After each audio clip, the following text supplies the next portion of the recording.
নমস্কার বন্ধুরা, আমি মৌমিতা চলে এসেছি আরও একটা রেসিপি নিয়ে মৌমিতার হেসেল চ্যানেলে। আজকে যেটা আমি করে দেখাবো এটা সম্পূর্ণ নিরামিষ একটা রেসিপি।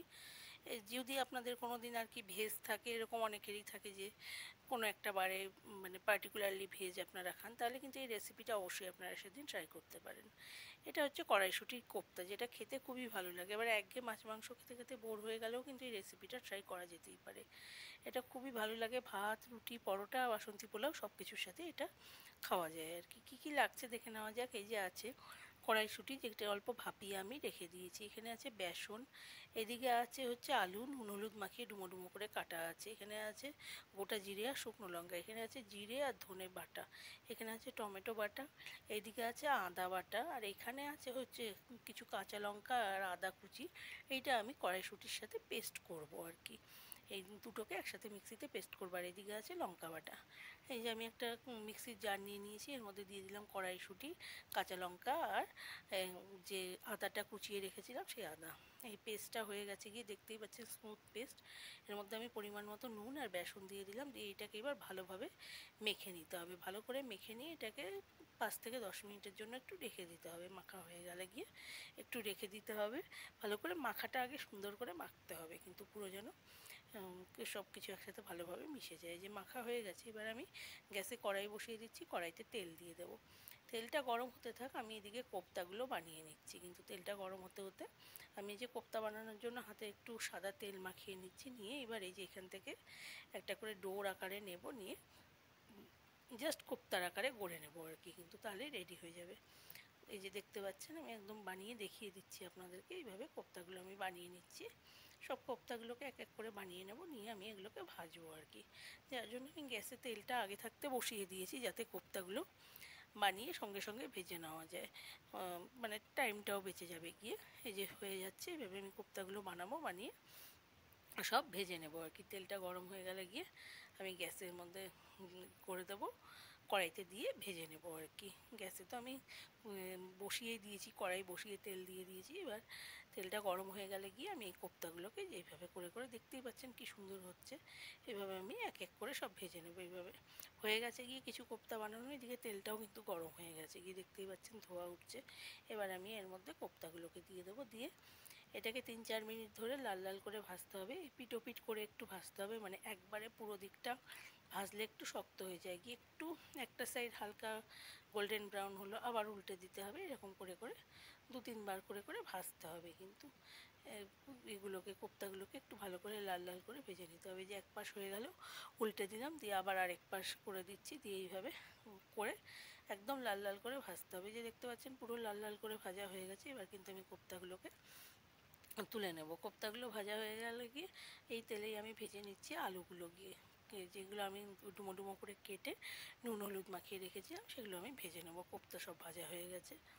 এই যে দিয়ে দিলাম আলুগুলো, দিয়ে এবার এগুলোকেও হালকা গোল্ডেন ব্রাউন করে ভেজে নিতে হবে। কিন্তু এই যে দেখতে পাচ্ছেন আমি দিয়ে দিলাম, দিয়ে এবার এগুলোকে ভালো করে ভেজে নিচ্ছি। ভাজা হয়ে গেছে, এবার আমি এর মধ্যে দিয়ে দেবো গোটা জিরে আর শুকনো লঙ্কা ফোড়নে দিয়ে। এবার ফোড়নটা একটু বেশি দিতে হবে, জিরের গন্ধটা কড়াইশুঁটির সাথে ভালো যায়, তাই। এই যে ভাজা হয়ে গেল গিয়ে, এবার এর মধ্যে দিয়ে দেবো আমি জিরে ধনে বাটাটা। আমি অ্যারাউন্ড 1.5 চামচ মতো দিচ্ছি, আর আমি এটা পুরোটাই টিস্পুনের মাপে করছি আর কি। যে 1.5 চামচ জিরে ধনে বাটাটা দিয়ে একটু কষিয়ে নিতে হবে, মানে নাড়াচাড়া করে মিশিয়ে দিতে হবে। আমি এটা সব রান্নাতেই বলি, একটা করে মশলা দেওয়া আর জাস্ট নাড়াচাড়া করে মিশিয়ে দেওয়া। এবার দিয়ে দিলাম আদা বাটা। আদা বাটাও 1 চামচের একটু বেশি দিলাম, 1.5 চামচের কম। নিরামিষ রান্নায় কিন্তু আদার ফ্লেভারটা খুব ভালো লাগে, আর কড়াইশুঁটির সাথে আদার ফ্লেভারটা যায় খুব সুন্দর। এবার আমি এর মধ্যে দিয়ে দেবো টমেটো বাটা। টমেটো বাটাও আমি এই 3 চামচ মতো দেবো আর কি। ছোটো সাইজের একটা টমেটোকে আমি গ্রেট করে, মানে সরি পেস্ট করে রেখেছিলাম, সেটাই দিয়ে দিলাম আর কি। এই যে টমেটো বাটাটা দেওয়ার পরে দিয়ে দেবো লঙ্কা বাটা, দিয়ে এবার ভালো করে এটাকে মিশিয়ে নিতে হবে। লঙ্কা বাটাও 1.5 চামচ মতো দিলাম, কারণ লঙ্কা বাটা এইটা ভালো আসে আর কি। বাটা দিলে গন্ধটা ভালো আসে লঙ্কার, আর ঝালটাও সুন্দর হয়। এবার আমি পরিমাণ মতো নুন আর হলুদটা দিয়ে দেবো। আমি আগে কোনো নুন হলুদ দিইনি, পরেও আর দেবো না, একবারেই যতটুকু লাগবে এখন একবারে দিয়ে দিচ্ছি। দিয়ে এবার এটাকে কিছুক্ষণ কষাতে হবে কিন্তু। আর যেহেতু আমি খুব কম তেলে রান্নাটা করছি, একটু জল দিয়ে নিয়ে কষাবো, নাহলে মশলাগুলো কিন্তু পুড়ে যেতে পারে। সামান্য এখন জল দেবো, দিয়ে এটাকে আমি কষিয়ে নেবো একদম সুন্দর করে। দেখতে পাচ্ছেন ভালো করে কষিয়ে নিচ্ছি। তার তেল তো দেখেছেনই আপনারা কতটুকু দিয়েছিলাম। এখন একটু জল দিয়ে দিয়েছিলাম, জল দিয়ে একটু মশলাগুলোকে কষিয়ে নেওয়ার পরে আমি এর মধ্যে ভেজে রাখা আলুগুলোকে দিয়ে দিচ্ছি। এবার আলুগুলো দিয়ে আর কিছুক্ষণ কষিয়ে নেওয়ার পরে আমি ঝোলটা দিয়ে দেবো। আর ঝোলের জন্য যে আমি জলটা দেবো সেটা কিন্তু আমি গরম জল ইউজ করব। সবসময় না গরম জল দিলে মানে খুব সুন্দর হয় আর মশলার ফ্লেভারটা ভালো আসে, সেই জন্য আমি লাস্টে গরম জল দেবো। এই যে আলুগুলো দিয়ে দিচ্ছি, দিয়ে আরও 3-4 মিনিট কষিয়ে নেওয়ার পরে আমি এর মধ্যে গরম জল দেবো, দিয়ে জাস্ট ওইটা তারপরে কোপ্তাগুলো, ভাজা কোপ্তা দিয়ে দেবো। এখন আর একটু আমি কষিয়ে নিচ্ছি আলুগুলো দিয়ে, মানে এই মশলাটাকে একটু কষিয়ে নিচ্ছি মশলার সাথে আলুটাকে। এই যে দেখতে পাচ্ছেন কষানো হয়ে গেছে গিয়ে পুরো। এবার আমি এর মধ্যে দিয়ে দেবো কিন্তু গরম জল, যেটা মানে কোপ্তার ঝোলটা হবে আর কি। গরম জলটা আমি দিয়ে দিচ্ছি এবার। দিয়ে একটু ফুটে গেলে গিয়ে আমি কোপ্তাগুলো দিয়ে একটু ঘি গরম মশলা দিয়ে নামিয়ে দেবো। তাহলে রেডি হয়ে গেল গিয়ে কড়াইশুঁটির কোপ্তা। এটা খেতে কিন্তু অসম্ভব ভালো হয়, মানে আপনারা একবার বাড়িতে বানিয়ে দেখবেন, এটা খেতে খুবই ভালো লাগে। আর এই রেসিপিটা যদি আপনাদের ভালো লাগে তাহলে একটু প্লিজ লাইক করবেন, আমার চ্যানেলটাকে প্লিজ প্লিজ একটু সাবস্ক্রাইব করে নেবেন। রেসিপিটা ভালো লাগলে কমেন্ট করবেন, না লাগলেও প্লিজ কমেন্ট করবেন, একটু শেয়ার করবেন, আমার চ্যানেলটার পাশে থাকবেন। আপনাদের কাছে এটুকুই আমার আশা।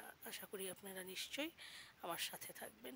এই যে কোপ্তাগুলো দেখতে পাচ্ছেন সব দিয়ে দিলাম কিন্তু আমি।